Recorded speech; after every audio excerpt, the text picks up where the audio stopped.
लोकसभा चुनाव के बीच ईवीएम से जुड़े मामले पर सुप्रीम कोर्ट का बड़ा फैसला सामने आया है। सुप्रीम कोर्ट ने उन याचिकाओं को खारिज कर दिया है जिनमें वीवीपीएटी पर्चियों के साथ ईवीएम वोटों के 100% मिलान का अनुरोध किया गया था। इसके अलावा कोर्ट ने चुनाव के लिए बैलेट पेपर सिस्टम की मांग को भी खारिज कर दिया है। चलिए पहले आपको इस मामले पर वरिष्ठ वकील प्रशांत भूषण का बयान सुनवा देते हैं। इसके बाद आपको मामले से जुड़ी बड़ी बातें भी बताएंगे और ये भी बताएंगे कि ईवीएम यानी इलेक्ट्रॉनिक वोटिंग मशीन आखिर काम कैसे करती है। हम लोगों का ये कहना था कि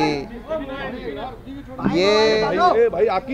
ईवीएम जो हैं इनमें एक प्रोग्रामेबल मेमोरी होती है क्योंकि सिंबल लोडिंग करी जाती है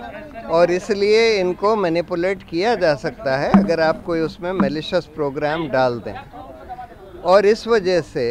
ये ज़रूरी है कि जो वीवीपैट है उसका पूरा पेपर ट्रेल का ऑडिट होना चाहिए, सारे वीवीपैट स्लिप्स को काउंट करना चाहिए। और क्योंकि वीवीपैट में भी काला शीशा लगा दिया गया था तो इस वजह से हम लोग ये कह रहे थे कि या तो उसका ट्रांसपेरेंट शीशा करिए और या नहीं तो उसको जो स्लिप जो प्रिंट होती है वोटर के हाथ में देकर और उसको उसमें बैलेट बॉक्स में डालकर और उसकी काउंटिंग कर लीजिए। सुप्रीम कोर्ट ने ये सारी हमारी मांगें को ठुकरा दिया है और ये बोला है कि अच्छा इलेक्शन कमीशन इसको एग्जामिन करे कि सारे बैलेट पेपर्स पर अगर हम वो डाल दें मार्क उस पर मार्क डाल दें जिसको बार कोड जिसको कहते हैं बार कोड डाल दें तो उसकी फिर मैकेनिकली मशीन से काउंटिंग हो सकती है कि नहीं, इसको एग्जामिन करें। और दूसरा उन्होंने ये बोला है कि सिंबल लोडिंग यूनिट जो होती है जिससे symbol loading constituency by constituency करी जाती है उसको कम से कम 45 दिन तक चुनाव सील करके रखा जाए और चुनाव के बाद कम से कम 45 दिन तक रखा जाए, जिससे कि अगर कोई इलेक्शन पिटिशन फाइल होती है, कोई उसकी कोर्ट मांग करता है तो उसको देखा जा सके। तीसरी बात उन्होंने ये बोली है कि जो इसमें इलेक्शन कमीशन ने बोला कि नहीं इसमें जो मेमोरी होती है वो तो चिप में बर्नट होती है और तो कोर्ट ने ये बोला है कि जो भी बर्नट मेमोरी है उसमें 5 हर असेंबली कंस्टिट्यूंसी में 5 ईवीएम यूनिट्स की बर्नट मेमोरी को एग्जामिन करने का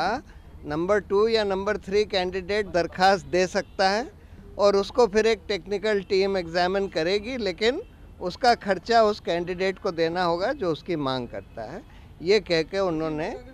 ये सारी पिटीशन डिस्पोज ऑफ कर दी। इस मामले की सुनवाई के दौरान हाल ही में चुनाव आयोग ने सुप्रीम कोर्ट से कहा था कि ईवीएम के निर्माता को ये पता नहीं होता कि कौन सा बटन किस राजनीतिक दल को आवंटित किया जाएगा या कौन सी मशीन किस राज्य या निर्वाचन क्षेत्र को आवंटित की जाएगी। मशीनों और उनकी वीवीपीएटी इकाइयों के कामकाज पर सवालों का जवाब देते हुए आयोग के एक वरिष्ठ अधिकारी ने बताया था कि वोटिंग यूनिट में बैलेट यूनिट, कंट्रोल यूनिट और वीवीपीएटी यूनिट शामिल होती है। मतदान से 7 दिन पहले उम्मीदवारों या उनके प्रतिनिधियों की मौजूदगी में वीवीपीएटी मशीन की 4 MB फ्लैश मेमोरी पर चिन्हों की तस्वीरें अपलोड की जाती हैं। अधिकारी ने उस प्रोसेस के बारे में भी बताया था जिसके तहत जब कोई बटन दबाया जाता है तो यूनिट से कंट्रोल यूनिट को मैसेज जाता है जो वीवीपीएटी यूनिट को अलर्ट करती है और फिर जो बदले में दबाए गए बटन से मेल खाने वाले चिन्ह को प्रिंट करती है। चुनाव आयोग ने बताया कि मशीनें मतदान की तारीख से पहले स्ट्रांग रूम में रखी जाती हैं और उन्हें एक तरफा तरीके से